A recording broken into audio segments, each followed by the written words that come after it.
My father-in-law has breakfast every Saturday morning at a restaurant. He gets there at 6 a.m. when they open and usually stays until 8:30 or so. His kids and grandchildren stop in and out. Most do not stay the whole time. They either pay their own checks on the way out or leave him cash to cover their bill, and he pays before he leaves. Last Saturday I went late and crossed him leaving. My wife and daughters waited for me. I ordered and they chatted while I ate. They headed home while I went to the counter to pay the check. It was $171. I immediately asked for an itemized receipt, and after a bit of hesitation, the waitress provided it. I took one look and knew I had been struck with my sister-in-law's check too. The waitress confirmed that she'd been there early and didn't pay before leaving. The waitress assumed someone else would pay for it, as they sometimes do. I requested that she separate the checks. My family of 4 was $60, and my sister-in-law's family of 3 was $111. The manager came over to discuss the situation and said that I could pay, my sister-in-law could come within 30 minutes and pay, or he would call the police. I called my sister-in-law, who said she was out of town, and asked me to pay for it. She said she'd pay me later. I told her she could Venmo or Cash App me right away and I'd pay it. She asked for the total and I told her. She then asked what her share was and I told her that was her total as we had separate checks. She didn't understand how breakfast for 3 could be $111. I read the ticket. Coffee, orange juice, milk and Coke for everyone equals 4 times $3 each times 3 people equals $36. A double cheeseburger with fries is $15 and a side of hash browns is $3. Add grilled onions and mushrooms, $2. Add extra cheese, $2. Add bacon, $3 equals $25. An all-meat omelette meal is $12. Add a side of bacon for $3 and add a stack of pancake for $5 equals $20. French toast $10, add blueberries $1, add strawberries $1, add a side of bacon $3, add grits $3, add cheese $2 equals $20 equals $101 plus tax $10 equals $111. She said she didn't understand how it added up to so much. I told her that was how her family always ordered, so I didn't understand how she didn't understand how all the extra things added up. However, I wasn't willing to spend my whole Saturday dealing with it. She could send me money immediately to pay her check, or I was leaving without paying it. She sent me the exact amount, no tip. I paid, tipped the waitress, and left. I told my wife, and she said that her sister never leaves enough to cover her bill. My sister-in-law called my father-in-law and complained that her day was ruined. They were planning to go to the opening weekend of the water park and buy season passes, but couldn't afford it after paying for breakfast. He thinks I'm a joke for putting her on the spot, knowing she probably couldn't afford $100+ for breakfast. He says he forgot she'd been there and thinks I should have just paid and asked for the money later. He said he would have paid me if she hadn't. So, am I the idiot for asking a 30-something-year-old woman to pay for her own forgotten breakfast check and insisting that she paid me right away because she had a history of not repaying debts? Are you joking? So she goes to a restaurant, she and her family stuff their faces with enough food to choke a horse, knowing they can't afford the bill, and have zero intention to pay it anyway, and then have the audacity to complain when they get caught out? Where do people get their nerve? They obviously ordered all that food, fully intending to stick someone else with the bill. That's just ignorant, and I'm so glad you called her out. Boo-hoo for her ruined day. She deserved to have consequences for the stunt she pulled. You're so not the idiot here. If you don't have $111 to spare for breakfast, you don't order a $111 breakfast. This isn't some random tragedy she has no control over. OP, you rightly expected your sister-in-law to pay for her meal, especially given her history of not repaying debts. You offered her a way to pay immediately, which she did. It's not your responsibility to cover her expensive order. Holding her accountable was fair and necessary. She knew what she was doing, and honestly, your father-in-law did as well. My guess is she always sticks the old man with her family's bill or the majority of it, and he pays it because he gets joy out of seeing his grandkids. In other words, she makes him pay for the privilege. But who orders 3 different beverages for brunch? Milk and orange juice and pop?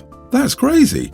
4, they also had coffee. Someone in that family downed milk, orange juice, pop and an extra cheese double cheeseburger with fries and a side of hash browns for breakfast, and then presumably headed over to the water park for opening weekend. That's insane. I don't think I could even lounge in a lazy river with all that sitting in my stomach. I'm 23 female, pregnant with my first child, a daughter. My boyfriend, 23, and I have decided to name her Ren. We didn't tell many people yet. My boyfriend told his parents and I told my parents and my siblings. After I told my sister, 30, she asked me if we could talk, and she showed me a list she had of names she and her husband had chosen for future babies. Wren was the girl's name they'd chosen too. I had no idea. My sister never thought anyone in the family would go for a name like Wren, and when she heard we'd chosen that, she got a little sad. You see, my sister and her husband have been trying for a baby for 6 or 7 years and have been unsuccessful. Right now, they're undergoing some fertility treatments to try to have a child. It's been super hard on her, and when my boyfriend and I learned we were expecting, we agreed I should tell my sister first and give her time to process. She told me how much she appreciated it, and she was sad for a little while after that, as well as super jealous. But I understand because this is something she's wanted for so long, and it was difficult for her to see me get pregnant so fast. I love my sister, and I always want to try and be understanding and not make her feel like crap because I'm having a baby, and she's still trying to. But when she asked me to please choose another name so she could have a future daughter, I didn't feel I could agree. My daughter feels like Wren to both me and my boyfriend. We've already got some items with her name on them. We've grown very attached and bonded more with our Wren. I know it's not a big deal for many people to share the same name in a family, but our family doesn't really like doing that. Our names might have been used in previous generations of the family, but we never liked the idea of 2 living members of the family sharing a name. And we're all so close that it would get confusing. So I know to her it means Wren has to leave their list if I use it. I told my sister I couldn't change my daughter's name after we'd already committed so heavily, and the name felt right. She burst into tears but told me she understood. She hugged me and everything. Then my brother-in-law got involved, and he tore me a new one for not sacrificing a name so that my sister could hold on to the hope that she'd get to name their future daughter that one day. He said she's been such a good big sister to me and this would cost me nothing. Am I the idiot? You're not the idiot. You didn't know and you've bonded. Your Wren is a Wren, and while it may be painful for them, that's not on you. They may have a boy and never use the name, or maybe they do have a girl, but she just doesn't feel like a Wren. While it may be painful for brother-in-law, he shouldn't be taking it out on you. It's great that you're trying to be sensitive to their struggle, but it doesn't make it okay for anyone to take away from your joy of becoming a mom to your Wren. Brother-in-law 100% was taking his sadness out on you. If they also think of a potential daughter as their Wren, it'll be painful to see your Wren and hear that name all the time. You are the idiot. I would change the name. Once the child is born, your brain will adjust to whatever you name them, and it's just a kindness to someone you know is hurting. It's not like the name has a generational meaning for your boyfriend or something, right? But your sister has been waiting for her Wren for years, and I would feel really badly about doing that to her. She can name her daughter Wren as well. Cousins can have the same name.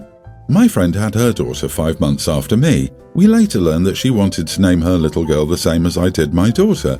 I would have been totally fine with it, but she didn't ask, either for fear of offending me or because she wanted her daughter's name to be unique. I really don't understand this obsession with using a name only once in an entire generation or friend group.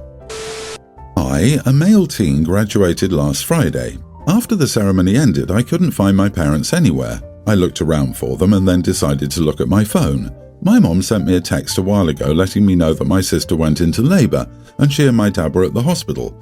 This upset me because I thought my parents were there, but realising that they weren't there just made me sad. I saw everyone else with their family taking pictures and stuff, and I was just standing there awkwardly not knowing what to do.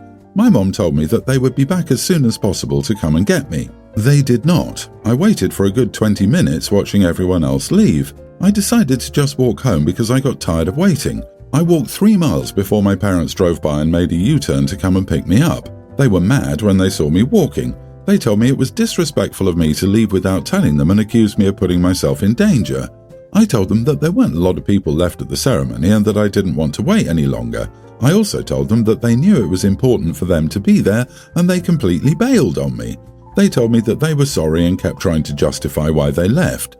I told them that it didn't make sense for them to leave when my sister's husband was there with her, and that if they really wanted to abandon me, they could have at least had one of them stay with me, but they left me with no one to watch me and ruin what was supposed to be a good day for me. My sister didn't even give birth that day. She gave birth about 18 hours later, which made me angry. The problem is that my parents are upset with me because they wanted to take another picture of me with my cap and gown on, but I refused. The one they took of me in the car, I wasn't smiling and my parents wanted a redo because of it. I told them no. I said if they'd already had a picture of me, that's all they were going to get. I told them that there are pictures of me on my school's Facebook page and they can screenshot it from there or leave it alone. If they choose to attend my college graduation, they can maybe see me in another cap and gown. But until then, I don't see why I have to put it on just for them when they chose to miss it. They feel as if I'm punishing them by not allowing them to take a picture of me. I just feel like if they wanted a picture, they should have been there. Other than that, they can use the ones on Facebook, the one in the car, or none at all. Am I the idiot for not allowing my parents to take a picture of me with my cap and gown? To be honest, I think not the idiot.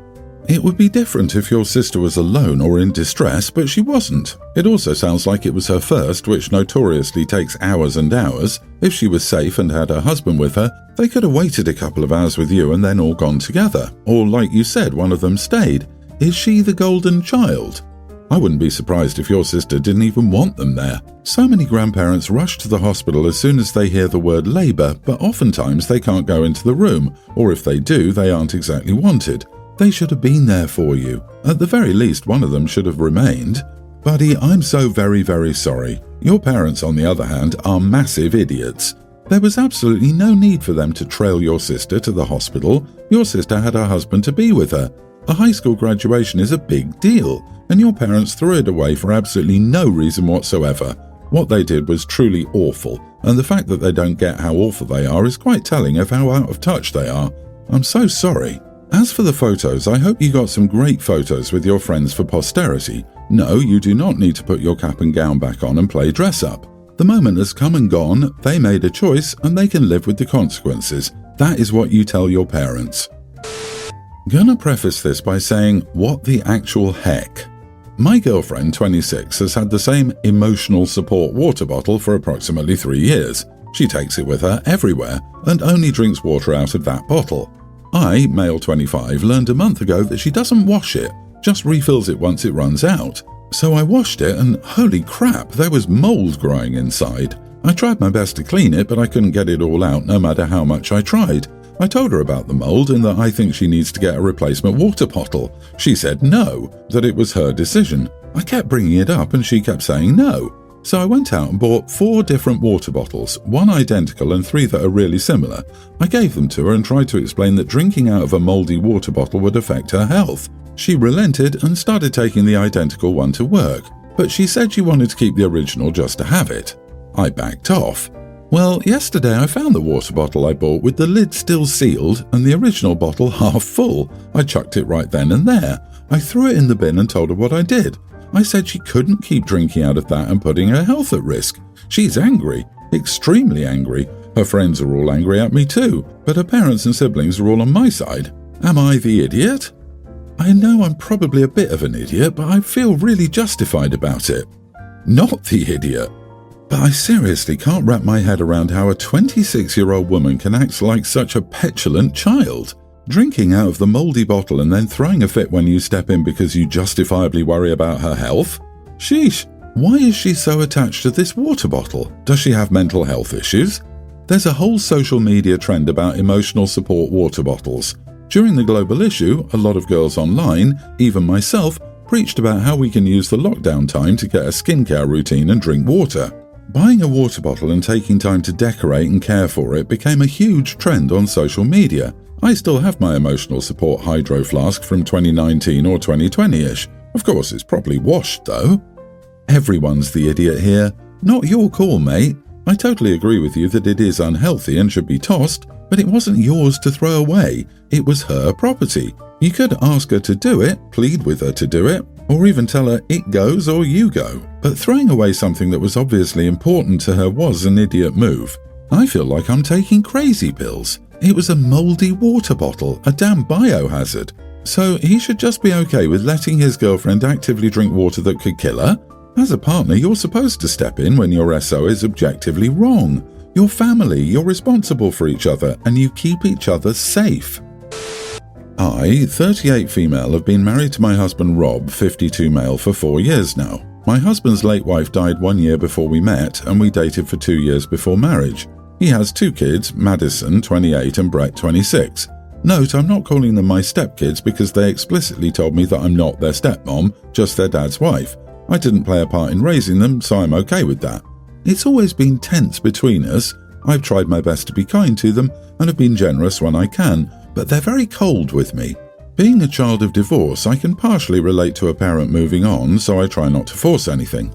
Madison recently got engaged and we're excited about it. Everyone was over recently and she asked about a wedding budget from us, and Rob told her he was able to contribute $10,000. She has bigger hopes for her wedding than this, so she was upset and kept asking for more. Rob, however, is still working hard on building his savings back up.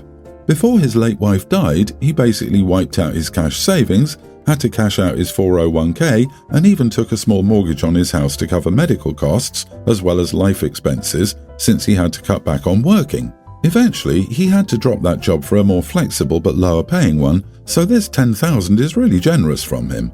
Rob went to run an errand and it was just his kids and me. Madison then asked me if I was going to give anything in addition to what her dad was giving. I told her we were a marital unit and that what we discussed together was a reasonable amount to contribute. She then said, "I should have known. Obviously you married an older man for what he had, not for what you could give." I knew she didn't like me, but this was the most flat-out rude thing she'd ever said. I kind of lost it and said, "Excuse me, who do you think has been paying the second mortgage your dad took out to pay his debts?" The truth is, I make more than her father by a large margin. I have no debt, and I've been paying 70% of the household bills the whole time we've been married. The $10,000 we're giving her is available because I've been able to subsidize her father's living expenses for the last few years. I made it clear that not only am I not a gold digger, but I'm literally wealthier than my older husband. She called me stuck up after this and stormed out. Then she called her dad later and said that I blamed her mother for being sick and for not having a better wedding budget. I told him what happened, and he was mad at her, but also said I shouldn't have shared his financial details with his kids. Am I the idiot for telling my husband's kids how broke he was when we met after they insinuated I was a gold digger? Not the idiot, but you have to know that you're either stuck up or a gold digger to a child, even an adult one, who has determined to make you a wicked stepmother. He should have shared his financial situation himself. She's an adult and is old enough to understand that medical expenses are the reason there isn't a larger savings. This should not feel like blaming the sick person. This is a sad reality of for-profit healthcare. They were his late wife's medical debts. It's not like he has anything to be ashamed of. I'm assuming a long illness and him being a caretaker for a long time. It takes a toll. I see no reason to keep it from his kids, and he'd be a jerk to let them believe you're a money drain on your marriage when it's the kid's mother's medical care doing it.